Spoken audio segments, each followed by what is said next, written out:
I actually had a successful Vbac. What's up, y'all? Welcome back to my channel. So today's video is a labor and delivery story video. It's going to be in two parts because when I was in the hospital, I did film like a video talking about my labor and everything that was going on at the time. So all the parts that where I'm in the hospital, I'm going to be talking about labor.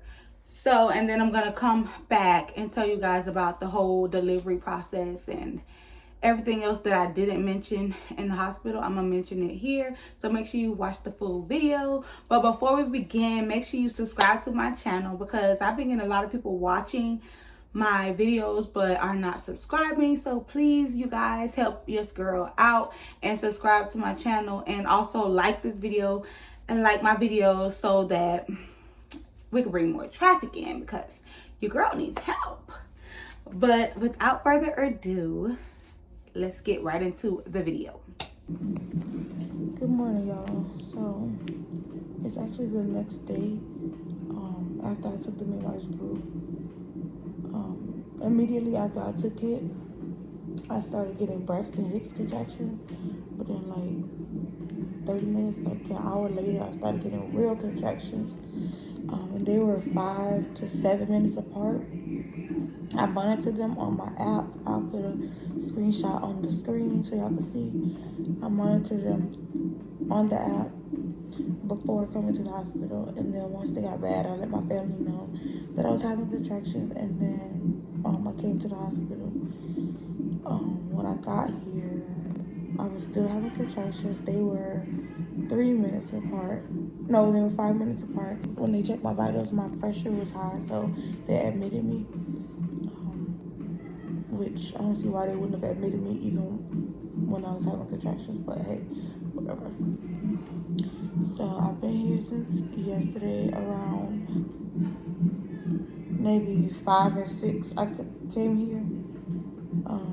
I was having contractions all night. That's why I didn't record or anything or give any updates because I was just in so much pain. So, like excruciating pain. Y'all know I had 2 sections prior to this pregnancy, 2 C-sections prior to this pregnancy, so I never experienced contractions as bad as I was experiencing them all night last night and this morning as well. Around like 7, I got the epidural, and my doctor said my nurse said as soon as I got the epidural, I went to sleep. So I was really tired, and it really was draining me. The contractions was draining me so bad. So she said after I got the epidural, I went straight to sleep, and I've been sleeping ever since. Right now it is 2:50, and I'm so tired still. I've still been like dozing off and waking up like back and forth. And my baby dad is here with me, but he's left outside the room or whatever to go downstairs, and I'm about to have a contraction, so hold on.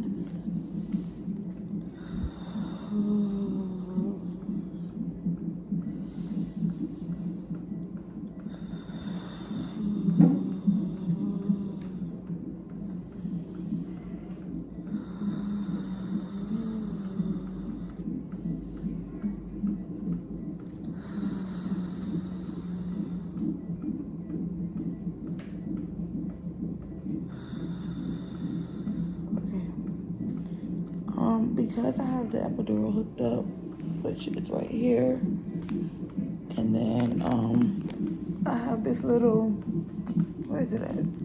Like remote where I can press the button and get more epidural if I need it, like every 15 minutes.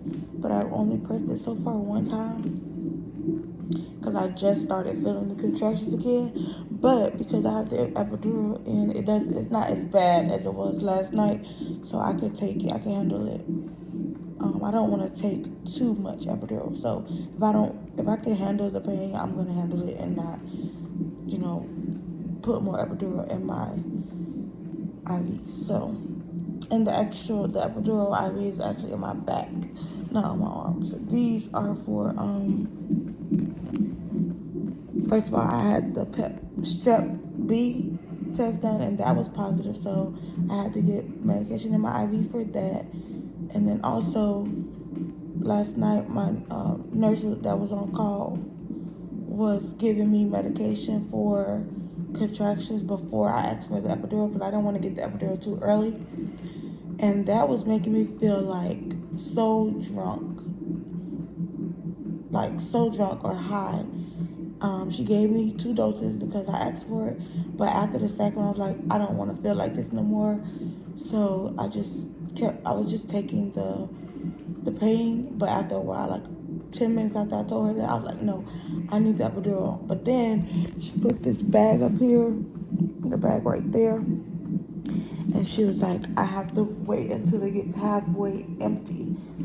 So, and that didn't happen until 7 this morning, like I said, and that's when I was able to get the epidural.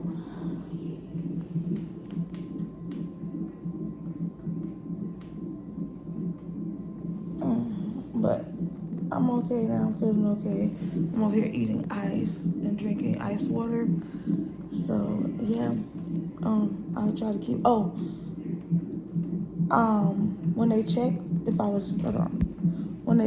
was dilated around, well, last night I was 1 centimeter, and like when I got in the room, I was 1 centimeter. So they put these balloons inside of me. One was in my cervix, the other one was in my vagina, and like they push against each other to help open up my cervix to help me dilate. I'm having a contraction right now. Hold on.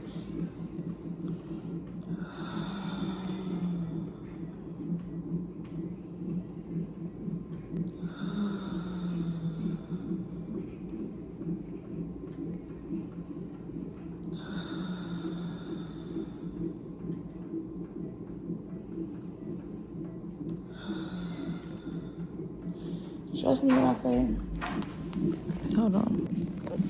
What I was gonna say is, it might look like they don't hurt right now, but that's because the epidural is going in my IV in my back. But last night, yeah, I was screaming, like crazy and praying. But so once they put the balloons in, and then they filled them up with water, and they got like this big. I'll insert a picture. And then they like was pressing against each other to help open up my cervix more, because I was only 1 centimeter dilated for a while.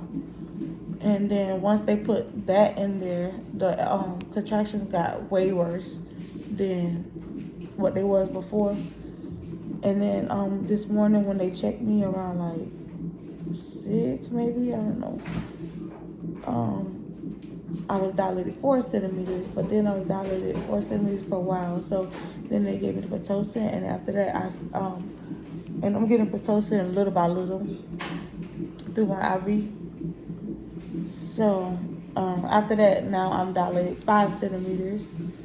So hopefully soon, when they check me, I'll be like at least 7, because I'm ready to get this over with, and I'm ready to see my baby. So, like I said, I'll keep y'all posted. And, yeah, ain't nothing going on right now. I'm just laying down in the bed. Why are you watching me? He said I'm funny because I'm posting a video to YouTube. Huh? But anyways, talk to y'all later. So, that was the labor portion.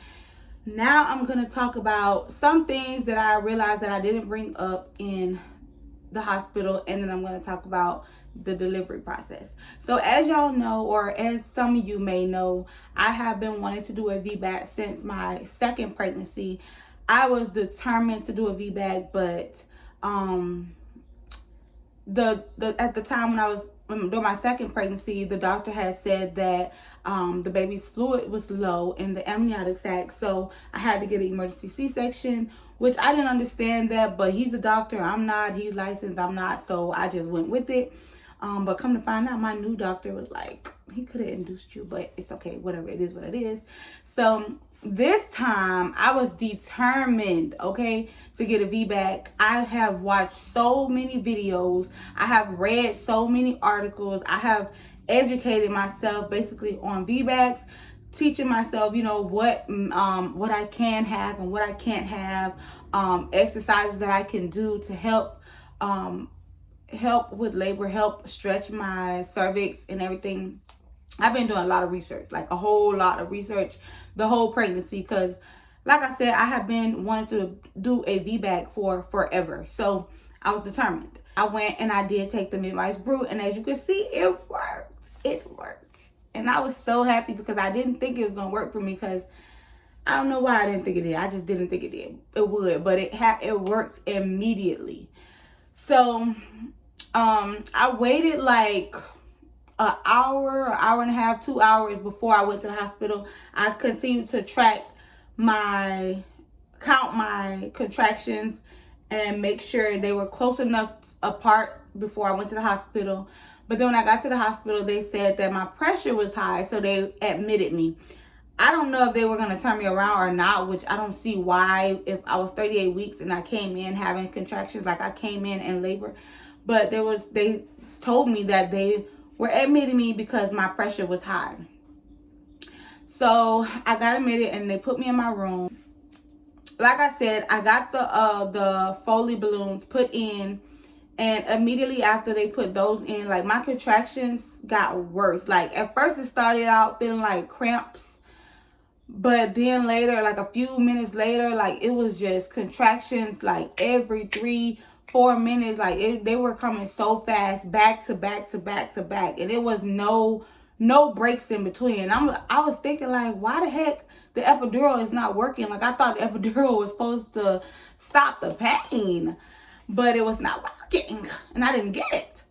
But yes, they were coming back to back. And let me back it up a little bit. So I told y'all in the labor video part, in the first part where I was talking about the labor, that I was screaming. Like, y'all, I was literally screaming to the top of my lungs, okay, in pain, because those contractions were hurting. Like, they were really hurting. At first, I was able to take it, but the longer I was in the hospital, obviously, I was dilating more. So the contractions were getting more painful, more intense.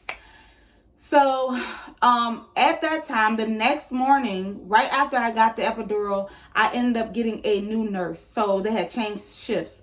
And the new nurse, the nurse that was on shift at that time, actually taught me how to breathe through, because like I said, I've never had a vaginal birth. So I didn't know like how I'm supposed to breathe. I didn't know anything about, you know, how to ease the pain of contractions. So she taught me, you know, you have to breathe in through your nose and out through your mouth, and just try to stay calm, not scream, because that just makes the pain worse.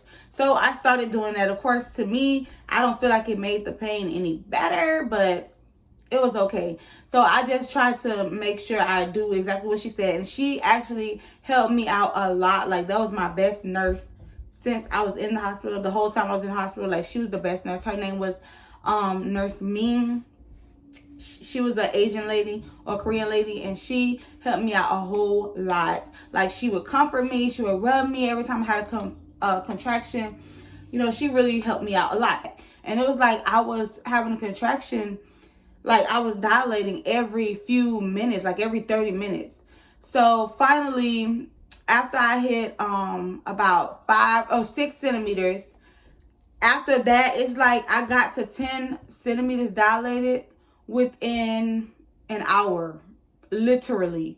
After they put the Foley balloons in, I got to 10 centimeters from 6 centimeters within an hour. So first of all, I'm laying in the bed. I had to stop for a second because my baby is waking up. But so I was relaxing in the bed. I still was getting contractions, but they were not too bad. But then I feel a pop, and then all of a sudden, like, I could feel liquid running out of me, like coming out of me. And they had put the catheter in once they at the same time that they put the Foley balloon in. So I knew it wasn't urine. So I was like, I asked the nurse, I'm like, wait, is this blood or is this or did my water break? Because I feel liquid running out of me. And then she looked and she tested it and she was like, yeah, your water broke. And I was like resting at this time. By this time, the contractions, they didn't slow down, but I was able to breathe through them better. And so, as I was laying there, all of a sudden, like, I just got a really, really bad contraction. But this one, it felt like my baby was trying to bust through my butt. Like, it was so uncomfortable and so painful. I just screamed. I was like, it feels like something trying to come out of my butt. And then the nurse, she was like, okay, do you want me to check you? Do you want me to check your cervix? It's up to you. And I'm like, yes, check it. So she checked my cervix. And I told you I was at 6 centimeters. She checked, and then I was at like 7 or 8 centimeters. Yeah, I was at 5 centimeters before. And then she checked me, and then she said I was at 6 centimeters. So then I had to continue to breathe through the contractions. Then a few minutes later, literally not even 15 minutes later, I had that same pain, like feeling, but it's like it was getting more and more intense every time. And I'm like, please, you got to do something. You got to do something. Why am I feeling this? Like, I thought I wasn't supposed to feel it when I get the epidural. And she's like, no, it's just pressure. It's just pressure. It's not pain. I said, no, I think it's pain. It's not pressure. And she kept telling me, it's pain. And then I was trying to be nice and say, okay, maybe it is. I don't know. Maybe it is pressure and it's not pain. Maybe I'm overreacting. But then after a few more minutes, I'm like, no, this is pain. She's like, no, it's pressure. I was like, no, it's not. It's not. I started yelling because it was like so painful. It felt like something was trying to come out of my butt, y'all. And I was only 6 centimeters dilated by this time. So I'm like, no. And I was starting to get anxiety, and I started to get really scared because I'm like, how in the world am I going to push this baby out and it's hurting like this? That means when I get to 10 centimeters, it's going to be even more painful. And like, I don't think I'll be able to do it. Like, I don't think I will. And she was like, no, you'll be fine. It's just pressure. I was like, no, it's not. And she was like, okay, I'm going to call the anesthesiologist. Do you want me to have them to give you some medication for it? And remember, I told y'all the same medication that I had gotten before I got the epidural, which would make me feel like I was high and drunk. This is what the anesthesiologist came in and gave me at this time. So she came and gave me that, and I was relaxed. Like, I was on cloud 9. Like, I wasn't in no more pain. I was fine. No, back up. That's not right. Wait, so, and then she checked, so once I told her again that it felt like something was trying to bust through my butt, she like, and this was 15 minutes later, I was like, it's so painful, you gotta do something. She's like, do you want me to check you again? Because she had just checked me 15, 20 minutes prior. So I was like, yes, please. So when she checked, y'all, I was at 8 centimeters dilated from 6 to 8. Like, I skipped 7 from 6 to 8. That's how much I had dilated within 15, 20 minutes. Probably not even 20 minutes. Like, it just happened so fast. And I was like, already? Like, you just checked me. And I was at 6. She's like, yeah, sometimes it happens fast like that. And then that's when I started feeling like, okay, no, this is not pressure. This is pain. You got to do something, because I was getting scared. And I was like, forget it. I don't even want to push the baby out. I don't want to do a Vbac. I just want you to just cut me and get him out. And she was like, no, you done came this far already. You might as well just keep going. I was like, okay, I'm just scared, because it was so painful. And she kept trying to tell me that it was pressure. So I'm in tears because it's hurting so bad. And she's trying to tell me it's pressure, and I know what I'm feeling. So that's when she called the anesthesiologist, and the anesthesiologist came in and gave me the medication, and I was on cloud 9. Like, I wasn't in no more pain. I felt good. And then, like, after maybe an hour or so, I started, not even an hour, I'm lying. Like, 30 minutes, 45 minutes later, I started feeling pressure, like a lot of pressure. And I'm like, I feel like it's something trying to come out my butt again, but it wasn't hurting. It just was pressure this time. And I told my boyfriend, I'm like, see, she tried to tell me that it was pressure that I was feeling, but really I was feeling pain, because now I'm feeling pressure. And, yeah, yeah, so, but it wasn't painful. I was able to take it. And then finally, she checked me again, and I was at 10 centimeters. But she called all the doctors. She called the baby's nurse. Oh, by the way, my baby is right here sleeping. She called the nurse, and she called the baby's nurse. And she called another nurse. She called my baby's nurse, and she called the doctor to come in. The whole time, before they even get the anesthesiologist came in, like, we was waiting for the doctor because the doctor was doing something, I don't know, and with another patient. So we was waiting for the doctor to come. And at that time, I was already hysterical, and I was crying and screaming because, mind you, I was 8 centimeters dilated and in a lot of pain, and he was trying to come out. Like, he was coming fast. So once I hit 8 centimeters, she called everybody. But they didn't come until I was about 10 centimeters dilated. And I was like, I feel like I gotta push. This is before everybody came. And I'm like, I feel like I need to push. Like, I feel like I need to push. And then that's when everybody started coming in and, like, putting on their gloves and washing their hands and putting on their jackets or whatever those things called, the gowns, putting on everything to get ready to have this baby. So the doctor got in front of me, and, like, she was like, she was like stretching my cervix, because she was like, there's still a little bit of cervix there. So she was stretching my cervix basically, and I think she was poking me in my butt too. I think they have to do that so that you don't tear too far. I don't know why they do that, but I definitely felt like I felt her doing that. But then once I told her again that I felt like I needed to push. It wasn't painful. It was just a lot of pressure. I felt the contraction. I was like, she was like, if you feel a contraction, go ahead and push. So when I felt the contraction, she told me, this is what you do. Hold your legs up, ball your body up, squint your chin down as far as you can to your pelvic area, and just push like you're having a bowel movement. Push through your butt. So whatever she told me, that's exactly what I did. And it was like, oh, you're doing a good job for your first time. And I'm like, I'm just doing what you told me to do. Like, it's common sense. Like, I'm not dumb. But, you know, some people have a hard time with stuff like that, like following instructions, stuff like that. So I got it. I get it. I understood what she was saying. So I pushed a good amount of time. Like, I don't even know how many times I pushed, but I was pushing for a little minute. It wasn't no quick, 1, 2, 3 pushes, 4, 5 pushes like everybody be saying they be having. No, I had to push quite a few times. So, I was pushing. Every time I got a contraction, I pushed. And then, she was like, I said, do he got hair? And the doctor's like, actually, yeah, he has a lot of hair. I see his hair. I was like, really? She was like, yeah. And then she asked my boyfriend, do you see it? And he was like, no. And I said, he's not even looking. And then he was like, I really wasn't. And she said, you can look. So once I had a contraction again and I pushed, he looked down there, because she told me that every time I push, like, you could see his head, and then when I let go, his head goes back in. So that's why he didn't catch it. So the next time I had a contraction, I pushed and he saw his head or whatever, and he was like, whoa, like, no.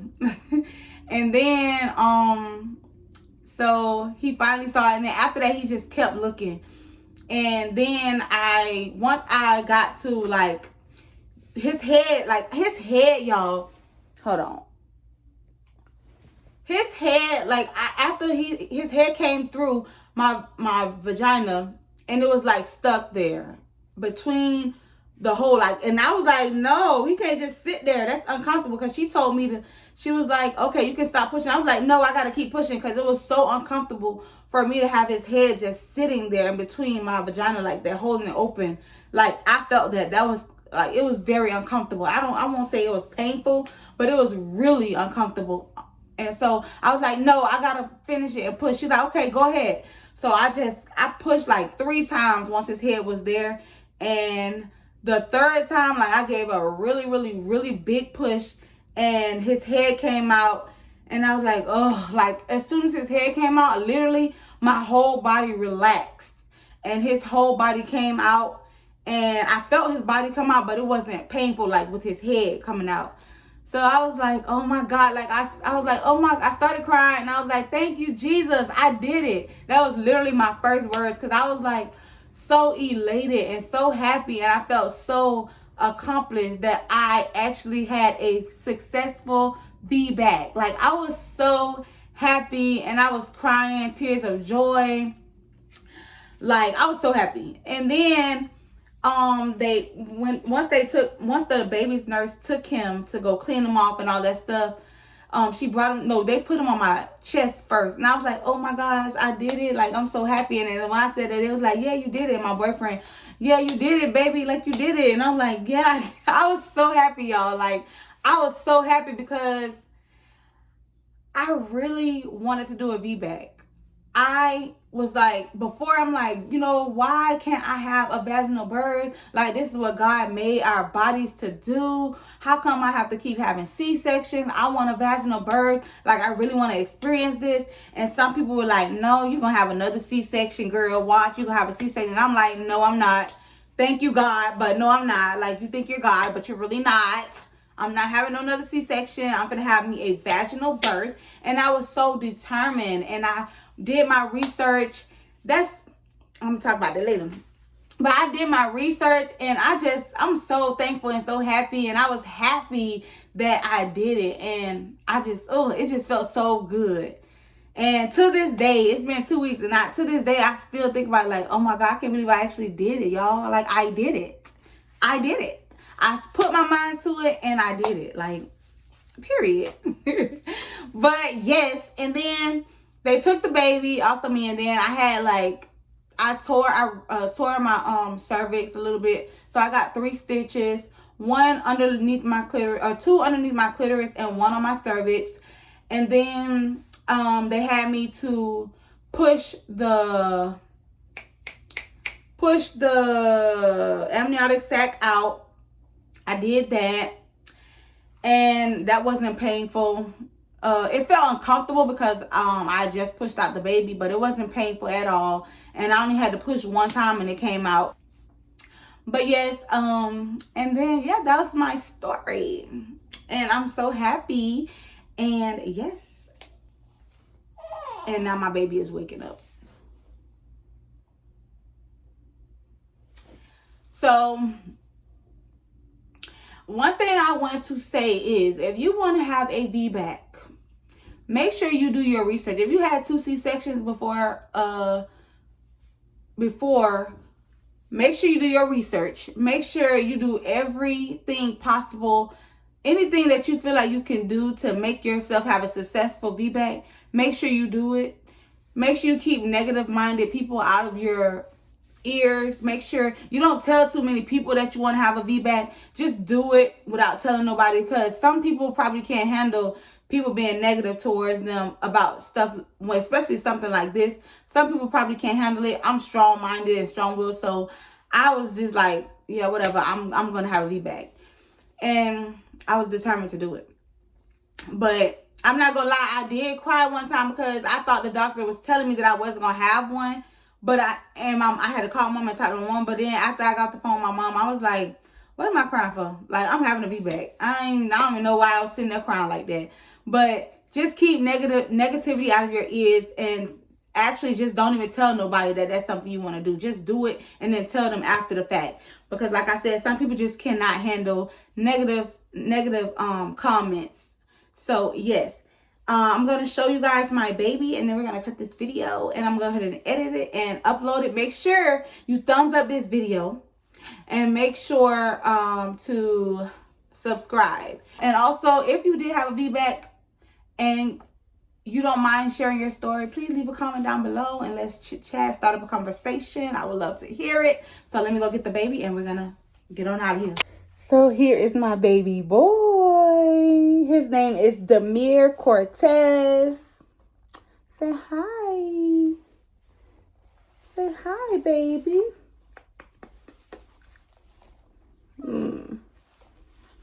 I love him so much. He's so cute. Say hi.